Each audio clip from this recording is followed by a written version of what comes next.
first showed up, I mean, the way they would attract a crowd of people was with music.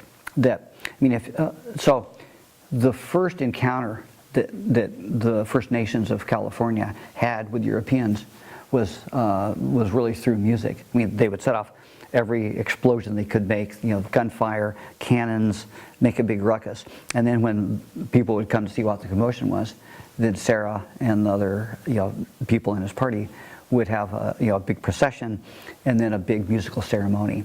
And so if you think about it, if we were to get in an airplane and land anywhere in the world and then we suddenly found ourselves in a new place, we wouldn't have any grammar, we wouldn't have any language, we wouldn't have any way to almost communicate.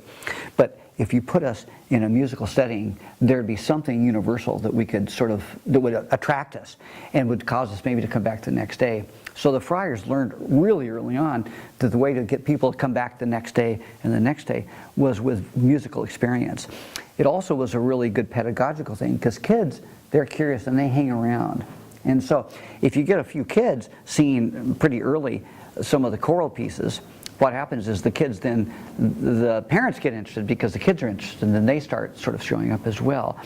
And then if you learn a couple songs, even if you don't really understand the words, but you're sort of just mouthing the syllables, it's a good entryway actually into language.